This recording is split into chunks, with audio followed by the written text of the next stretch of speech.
সবাইকে স্বাগতম। আজ আমরা পাউলো কোয়েলহোর দ্য আলকেমিস্ট বইটি নিয়ে আলোচনা করব, একটি চিরন্তন উপন্যাস যা লক্ষ লক্ষ মানুষকে অনুপ্রাণিত করেছে। 1988 সালে প্রকাশিত এই বইটি 80টিরও বেশি ভাষায় অনুবাদ হয়েছে এবং লক্ষ লক্ষ কপি বিক্রি হয়েছে। কিন্তু এটি এত বিশেষ কেন? চলুন দেখে নিই। এই হল সান্তিয়াগো, আমাদের প্রধান চরিত্র। সে একজন তরুণ আন্দালুসিয়ান মেষপালক যে মিশরের পিরামিডের কাছে লুকানো ধন খুঁজে পাওয়ার স্বপ্ন দেখে। সান্তিয়াগোর যাত্রা শুরু হয় একটি পুনরাবৃত্ত স্বপ্ন দিয়ে, যেখানে সে একটি লুকানো ধন সম্পর্কে জানে। এটি খুঁজে বের করার সংকল্প নিয়ে সে রহস্যময় এক বৃদ্ধ রাজা মেলকিজেদেকের সাথে দেখা করে। মেলকিজেদেক সান্তিয়াগোকে পার্সোনাল লিজেন্ডের ধারণার সাথে পরিচয় করিয়ে দেয়, একজন ব্যক্তির জীবনের প্রকৃত উদ্দেশ্য। এই ধারণাটি সান্তিয়াগোর যাত্রার মূল চালিকা শক্তি হয়ে ওঠে। সান্তিয়াগো তার ভেড়া বিক্রি করে স্পেন থেকে তানজিয়ারের দিকে যাত্রা করে, যা একটি রোমাঞ্চকর এবং জ্ঞানবহ যাত্রার সূচনা করে। তানজিয়ারে সান্তিয়াগোকে লুট করা হয় এবং সে সর্বস্ব হারায়। একটি স্ফটিক ব্যবসায়ীর জন্য কাজ করতে বাধ্য হয়ে সে অধ্যবসায় এবং প্রতিকূলতার মুখেও স্বপ্ন অনুসরণের গুরুত্ব সম্পর্কে শেখে। স্ফটিকের দোকানে কাজ করার সময় সান্তিয়াগোর উদ্ভাবনী ধারণাগুলি ব্যবসায়ীর ব্যবসায়কে সমৃদ্ধ করে। এই অভিজ্ঞতা তাকে উদ্যোক্তা এবং স্বপ্ন অনুসরণের মূল্য সম্পর্কে মূল্যবান শিক্ষা দেয়। পরবর্তীতে সান্তিয়াগো সাহারা মরুভূমি পাড়ি দেওয়া একটি কাফেলায় যোগ দেয়। যাত্রাপথে সে আলকেমি নিয়ে অধ্যয়নরত একজন ইংরেজ ব্যক্তির সাথে দেখা করে। ইংরেজ ব্যক্তি সীসাকে সোনায় পরিণত করার প্রাচীন শিল্পের রহস্য উন্মোচনে ব্যস্ত। তাদের কথোপকথনের মাধ্যমে সান্তিয়াগো আত্ম আবিষ্কারের আধ্যাত্মিক যাত্রা সম্পর্কে জানতে পারে। কাফেলা একটি মরুদ্যানে পৌঁছায়, যেখানে সান্তিয়াগো একজন জ্ঞানী আলকেমিস্টের সাথে দেখা করে।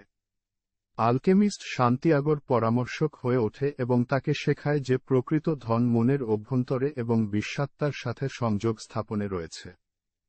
আলকেমিস্ট সান্তিয়াগোকে গভীর জ্ঞান দেয়, জোর দিয়ে বলে যে একজনের পার্সোনাল লিজেন্ডের দিকে যাত্রা শেখা এবং বৃদ্ধিতে পূর্ণ।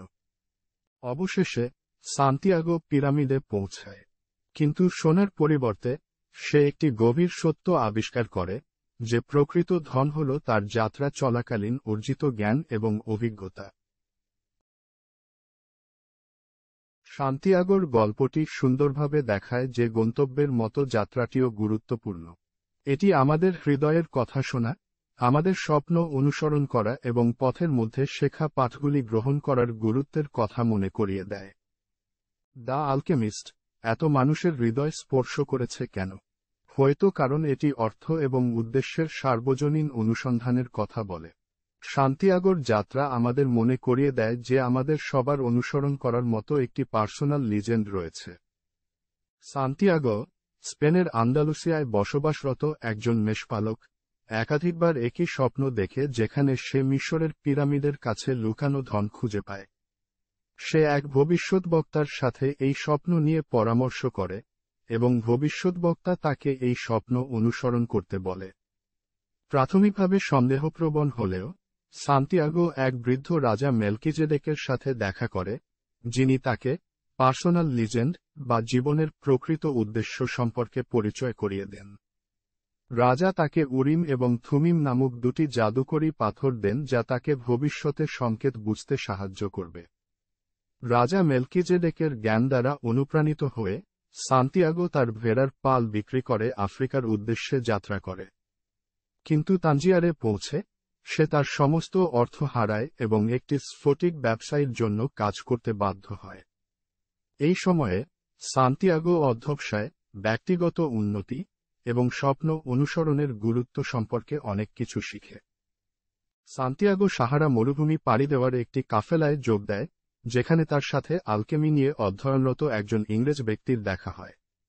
ইংরেজ ব্যক্তি একজন আলকেমিস্ট খুঁজছেন, যিনি সীসাকে সোনায় পরিণত করতে পারেন। কাফেলা একটি মরুদ্যানে পৌঁছায় এবং সান্তিয়াগো নিজেই আলকেমিস্টের সাথে দেখা করে। আলকেমিস্ট সান্তিয়াগোর পরামর্শক হয়ে ওঠে এবং তাকে জীবন এবং বিশ্বাত্মা সম্পর্কে গভীর দার্শনিক এবং আধ্যাত্মিক জ্ঞান দেয়। আলকেমিস্টের নির্দেশনায় সান্তিয়াগো তার যাত্রা পিরামিডের দিকে চালিয়ে যায়। যাত্রাপথে সে শেখে যে প্রকৃত ধন প্রায়ই বস্তুগত সম্পদ নয়, বরং স্বপ্ন অনুসরণের সময় অর্জিত জ্ঞান এবং অভিজ্ঞতা। অবশেষে সান্তিয়াগো পিরামিডে পৌঁছে এবং ধন খুঁজে পেতে খনন শুরু করে, কিন্তু ডাকাতদের দ্বারা আক্রান্ত হয়। একটি ইরোনিক টুইস্টে ডাকাতদের একজন তাকে তার একটি স্বপ্ন সম্পর্কে বলে যেখানে সে স্পেনে একটি পুরানো গির্জার নিচে একটি গাছের কাছে ধন দেখতে পায়, ঠিক সেই জায়গায় যেখানে সান্তিয়াগো প্রথমে তার স্বপ্ন দেখেছিল।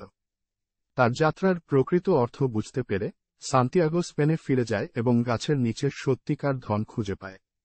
তার যাত্রা শেষ হয় এই উপলব্ধির সাথে যে প্রকৃত ধন সবসময় হাতের নাগালে ছিল, কিন্তু সেই যাত্রাটি ছিল তা আবিষ্কারের জন্য অপরিহার্য।